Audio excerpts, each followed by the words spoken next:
Hace unos días el Papa Francisco nos ha invitado a vivir el Año Santo dedicado a San José. ¿Pero quién era José?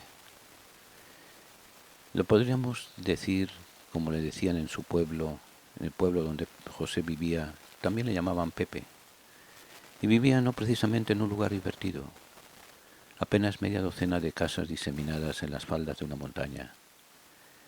Cada una de ellas tenía un pequeño jardín donde se acumulaban gallinas, alguna oveja, chiquillos gritando y jugando. Era un pueblo donde nunca pasaba nada. El abuelo de Pepe lo había iniciado en las destrezas de la albañilería, el trabajo en madera y la herrería. De todo había que saber para si surgía alguna chapuza. Bien es verdad que en la vecindad había una ciudad romana, donde se habían dado unos enfrentamientos entre insurgentes y fuerzas de ocupación.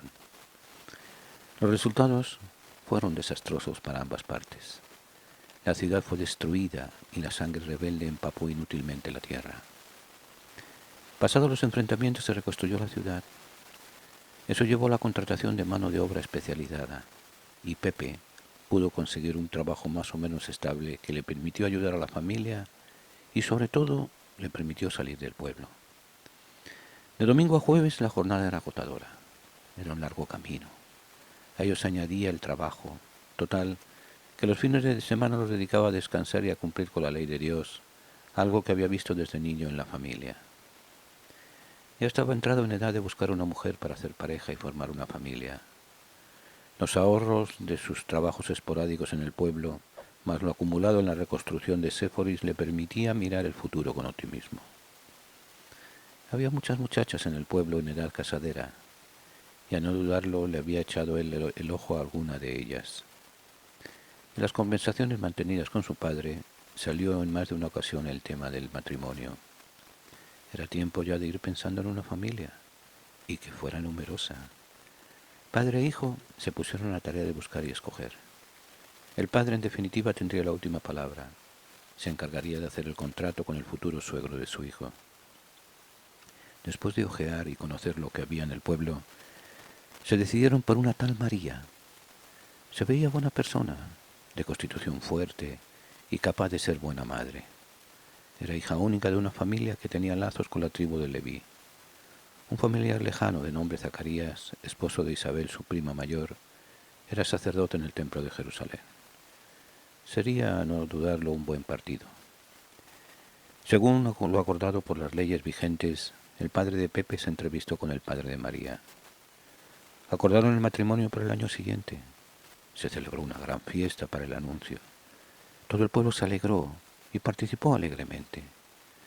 La verdad que la vida era tan aburrida que un simple compromiso era motivo de celebración. En aquel pueblo nunca ocurría nada. Un jueves, al regresar Pepe del trabajo, preguntó por María. Le dijeron que había tenido que ir a visitar a una vieja prima que, según rumores, estaba embarazada. Le extrañó que se hubiese asentado sin avisarle. Al día siguiente buscaría más información. En ese momento, lo único que le pedía al cuerpo era poder descansar. Pasaron varios meses. Era tanto el trabajo que cuando regresaba a la aldea era a descansar y a dormir. Un sábado, al salir del culto, un vecino le saludó con cierto tono de ironía y le preguntó por su prometida. No sabía que había vuelto. Fue a la casa a buscarla.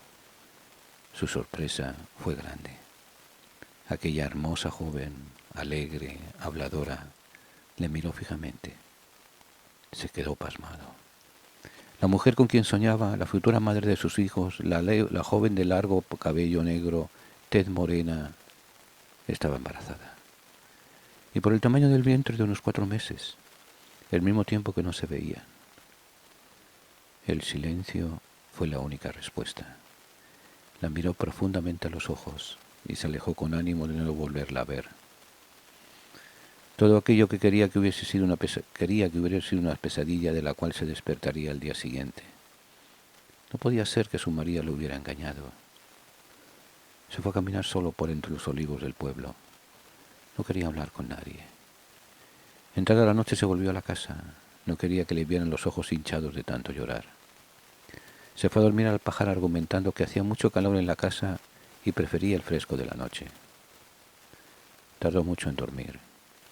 Al amanecer, con el canto de los gallos, empezó a desperezarse. Se sentía un poco más tranquilo. Se lavó la cara con el agua del cubo que había junto al aljibe.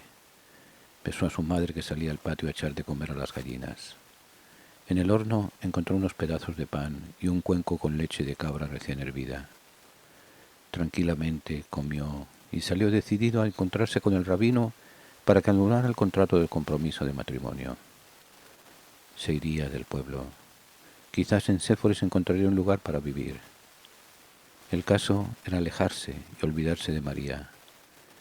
No iba a ser agradable el estar en boca entre todo el pueblo. Según iba caminando hacia la sinagoga, se encontró con un muchacho. No pasaría de los 10 o 12 años. Nunca lo había visto. Vio que se dirigía hacia él con decisión. Cuando estaban frente a frente le miró fijamente a los ojos, con una mirada que nunca jamás olvidaría, y serenamente le dijo: Pepe, no temas. María no te ha engañado. Acuérdate de las Escrituras. No las rechaces. Dicho esto, aquel extraño muchacho desapareció. Pepe tardó varios minutos en reaccionar. Tenía su cabeza hecha un lío y no sabía exactamente lo que estaba pasando. Tuvo que sentarse a la vera del camino. Después de un rato se levantó lentamente y se puso a caminar sin rumbo fijo. Terminó frente a la casa de María. Ella volvía en ese momento del pozo de la aldea. Cargaba un pesado cántaro. Se acercó lentamente a ella y le tomó el cántaro, depositándolo en el suelo. A continuación, la agarró de las manos y mirándola profundamente a los ojos se abrazaron. ¿Cuánto duró el abrazo? No sabemos. Lo que sí sabemos es que aquello fue un empezar que nunca tuvo fin. La vida siguió su ritmo. Los romanos seguían fastidiando la vida. Ahora había que llenar el censo. Y Pepe era de apellido David, que por tanto tenía que ir al pueblo de sus ancestros, allá en las montañas de Judá. Menos mal que tenía unos ahorrillos y pudo comprar un buen burro para hacer el camino. Y María iría con él, a las buenas o a las malas. No estaba dispuesto a dejarla sola un día más. Y nada, a tirar para adelante. Menos mal que les tocó buen tiempo e hicieron buen camino, aunque se perdieron varias veces. Al llegar al pueblo de David, no encontraron un miserable cuarto en las posadas. Lo poco que había estaba completamente lleno. Gracias a un paisano lejano logró en la parte alta del pueblo un espacio en una de las cuevas de la casa. Lo solían utilizar para refugio de las ovejas en invierno, pero como era primavera estaba vacío y dadas las circunstancias servía perfectamente. Hambre no tenían mucha, pero sueño sí. Cayeron rendidos. A medianoche María empezó a revolverse en el jergón de paja y a gemir. Pepe se despertó y para sorpresa suya estaba húmeda la paja. María había roto aguas y estaban solos. Y la verdad, él sabía de maderas, clavos y piedras, pero en eso de asistir a un parto no sabía gran cosa. Salió nervioso a buscar agua y auxilio. Recordaba que las alforjas María había puesto unos paños y fue a buscarlos. Cuando regresó, se quedó pasmado. María estaba semiacostada y tenía entre sus brazos un hermoso bebé que no paraba de llorar. Como pudo lo lavó y lo calmó un poco. Nunca había visto tan hermosa a su mujer. Aquel nacimiento le cambió la vida por completo. No pensaba que el ser padre iba a ser tan complicado, pero a vez tan lindo y maravilloso. Pepe hizo suyo aquel hijo y nunca abandonó a María.